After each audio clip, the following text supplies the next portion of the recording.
Hello everyone. So we are discussing the back exercise questions of the chapter Equilibrium, and today we will discuss question number 63. So here the question is, predict if the solutions of the following salts are neutral, acidic or basic. कुछ salts given है बेटा, आपको यहाँ पर बताना है कि इनके जो सॉल्यूशंस बनेंगे वो एसिडिक होंगे, बेसिक होंगे या फिर न्यूट्रल होंगे. ठीक है, इसके लिए हमें पता होना चाहिए बेटा कि जो सॉल्ट बने हैं, सॉल्ट बनते कैसे हैं? एसिड एंड बेस से. न्यूट्रलाइजेशन रिएक्शन होती है, एसिड प्लस बेस रिएक्ट करके आपको मिल जाता है सॉल्ट एंड वाटर, राइट. अगर आप रिएक्ट करवा रहे हैं बेटा strong acid and strong base को, तो यहां पर हम लिखेंगे strong acid plus strong base. तो क्या होगा बेटा, जितने H प्लस आयंस आएंगे उतने ही OH माइनस आयंस आएंगे. तो यहां पर आपको जो सॉल्ट मिलेगा वो सॉल्ट कैसा होगा बेटा? वो होगा न्यूट्रल. अभी जब हम ये सॉल्ट्स डिस्कस करेंगे तो यहां पर देखेंगे डिटेल में कि ऐसा क्यों हुआ, राइट. उसके बाद अगर आपने लिया बेटा weak acid plus strong base, आपके पास जो एसिड था वो था वीक एंड जो बेस था वो था स्ट्रॉन्ग. तो क्या होगा बेटा, स्ट्रॉन्ग बेस से OH माइनस आयंस ज्यादा आएंगे, एसिड से H प्लस आयंस की कॉन्सेंट्रेशन कम होगी. क्यों? क्योंकि वो वीक एसिड है, उसका कंप्लीट डिसोसिएशन नहीं होगा. तो सॉल्यूशन में OH माइनस आयंस की कॉन्सेंट्रेशन ज्यादा होगी. तो इसीलिए यहां पर जो सॉल्ट बनेगा वो सॉल्ट कैसा होगा बेटा? वो होगा बेसिक, क्योंकि उसमें OH माइनस आयंस की कॉन्सेंट्रेशन ज्यादा होगी. ठीक है, ऐसी अगर मैं बात करूं कि आपने लिया था strong acid and weak base, strong acid and weak base की जब आपने रिएक्शन करवाई तो आपको यहां पर भी एक सॉल्ट मिलेगा. जो सॉल्ट मिलेगा वो एसिडिक होगा कि बेसिक? देखो, बेस था यहां पर वीक, तो OH माइनस आयंस की कॉन्सेंट्रेशन कम होगी. एसिड स्ट्रॉन्ग है, वो कंप्लीटली डिसोशिएट करेगा, तो H प्लस आयंस की कॉन्सेंट्रेशन बहुत ज्यादा होगी. तो इसीलिए यहां पर जो सॉल्यूशन बनेगा बेटा वो कैसा होगा? वो होगा एसिडिक. ठीक है, बात समझ आई. Weak acid and weak base का जो सॉल्ट होगा बेटा, उसका जो सॉल्यूशन है वो एसिडिक भी हो सकता है और बेसिक भी हो सकता है. ठीक है, उसकी पीएच डिफर करती है. इसका फॉर्मूला आपके एनसीईआरटी में गिवन है, वहां से भी हम देख सकते हैं. बात समझ आई. अब यहां पर देखो बेटा, आपको जो सॉल्ट्स गिवन है हम उनको डिस्कस करेंगे. पहला सॉल्ट क्या दिया है आपको? NaCl. कैसे बना होगा बेटा? ये बना होगा NaOH प्लस HCl से. यहां पर साइड में छोटा सा लिखेंगे NaOH प्लस HCl से सॉल्ट बना होगा. NaOH क्या है बेटा? Strong base. HCl क्या है? Strong acid. तो ये जो सॉल्ट बनेगा ये कैसा होगा बेटा? ये होगा न्यूट्रल. ठीक है, नेक्स्ट क्या है? नेक्स्ट है आपके पास KBr. KBr देखो बेटा कैसे बना होगा.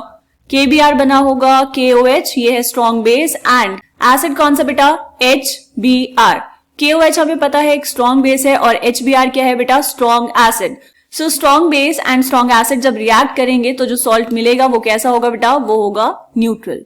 ठीक है, जितने H प्लस आयंस आएंगे उतने OH माइनस आयंस आएंगे, कंप्लीटली न्यूट्रलाइज कर देंगे एक दूसरे को और आपको न्यूट्रल सॉल्यूशन मिल जाएगा. ठीक है, नेक्स्ट क्या है आपके पास? Next one is NaCN. NaCN sodium cyanide. ये कैसे बना होगा बेटा? यहां पर देखो, ये बना होगा NaOH, मतलब एक स्ट्रॉन्ग बेस, प्लस एसिड कौन सा? HCN. HCN एक वीक एसिड है. अब यहां पर देखो, HCN से H प्लस आयंस की जो कॉन्सेंट्रेशन आएगी वो कम होगी as compare to OH minus ions की कॉन्सेंट्रेशन जो आएगी स्ट्रॉन्ग बेस से. तो क्योंकि यहां पर OH माइनस आयंस की कॉन्सेंट्रेशन ज्यादा होगी, इसीलिए ये जो सॉल्यूशन है बेटा ये क्या होगा? ये होगा बेसिक. तो यहां पर लिख देंगे NaCN will form a basic solution. ठीक है, बात समझ आ रही है बेटा. नेक्स्ट क्या है? NH4NO3. NH4NO3 ये क्या है? Ammonium nitrate. कैसे बना होगा बेटा? ये बना होगा NH4OH. ये क्या है? एक वीक बेस, प्लस किससे बना होगा? HNO3. HNO3 क्या है बेटा? Nitric acid. नाइट्रिक एसिड एक स्ट्रॉन्ग एसिड है. तो यहां पर वीक बेस से आएंगे OH माइनस आयंस जिनकी कॉन्सेंट्रेशन कम होगी as compare to H plus ions जो कहां से आएंगे बेटा? HNO3 से. ठीक है, तो यहां पर NH4NO3 आपने लिया, तो इसका जो सॉल्ट है वो कैसा होगा बेटा? ये बन जाएगा एसिडिक. ठीक, हम इनके हाइड्रोलिसिस की बात कर रहे हैं. NH4NO3 क्या बनाएगा बेटा? एसिडिक सॉल्यूशन बना देगा. ठीक है, next one is NaNO2. Sodium nitrite.